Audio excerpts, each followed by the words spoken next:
Yeah, it's Uncle Jegz. Due to recent events, I've decided to reschedule my uploads.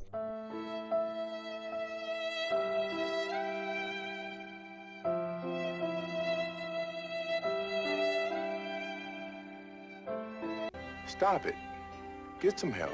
And this is the help here, brethren. We're skipping all the way over to communicable diseases because I won't put it past these exam boards using these past few months as a teachable moment. You smart.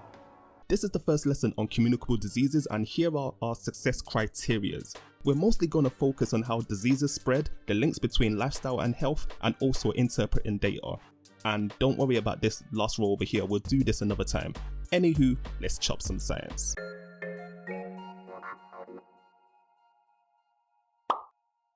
Here are the retrieval questions for this lesson. Have a go at these.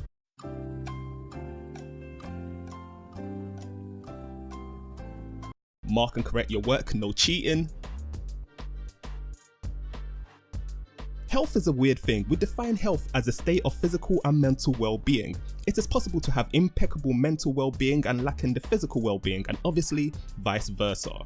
It is when we have these two in perfect harmony that we have achieved health, which means the bare of us are actually mad unhealthy. What about diseases? Diseases come in all shapes and sizes, but we categorize them into two groups: communicable and non-communicable diseases. Communicable diseases come from the late Latin word for sharing. That's because communicable diseases can pass from one person to another. We share them out. Please don't cough around me, keep your salivas. That means that non-communicable diseases then cannot be passed from one person to another. Why? It's because communicable diseases are caused by pathogens. What are pathogens? Pathogen, a microbe that can cause a disease.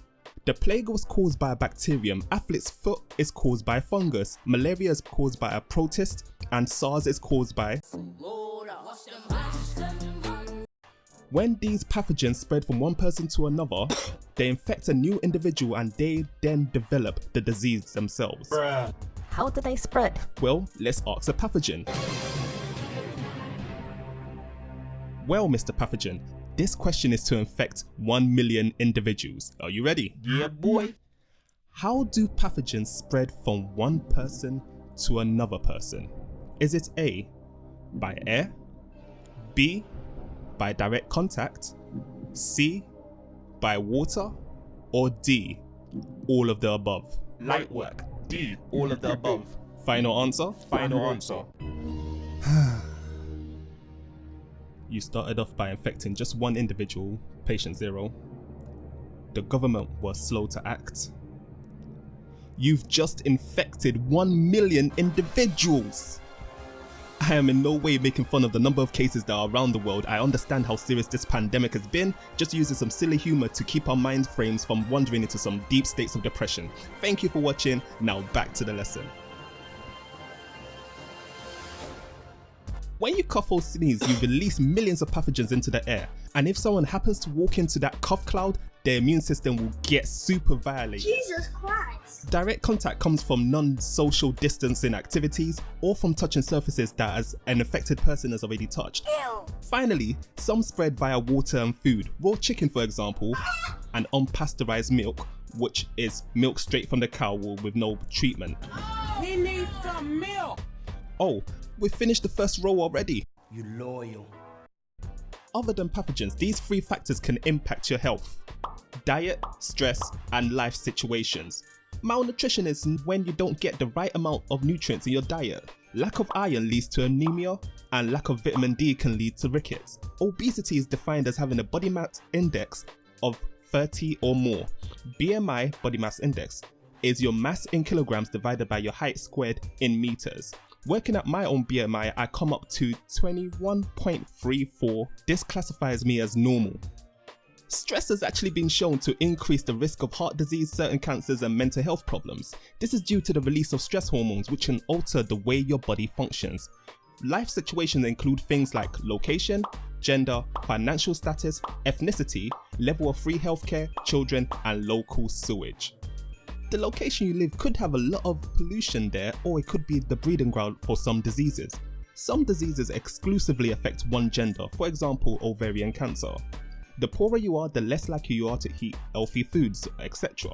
Some ethnicities have higher rates of higher blood pressure and strokes. Luckily, in the UK we have free healthcare. I know we all take this for granted, but you don't want to be poor in a region that doesn't have free healthcare and you have some mad disease and then the doctors will just come looking at you like this.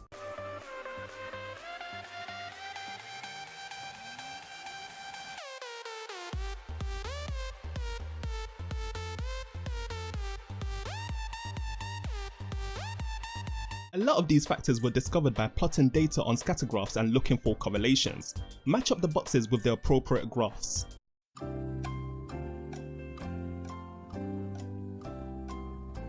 A is showing a positive correlation. As the X increases, the Y also increases.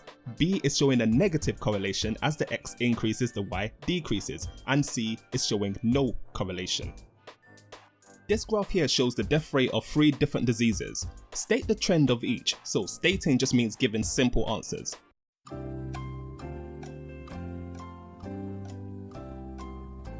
Circulatory disease shows a decrease in death rates. Cancer shows a slight decrease. Respiratory shows a decrease, then an increase between 1993 and 2000, and then another decrease. And would you look at that, we've finished the thing. If you stuck all the way to the end, then I appreciate that. catch you guys in a bit.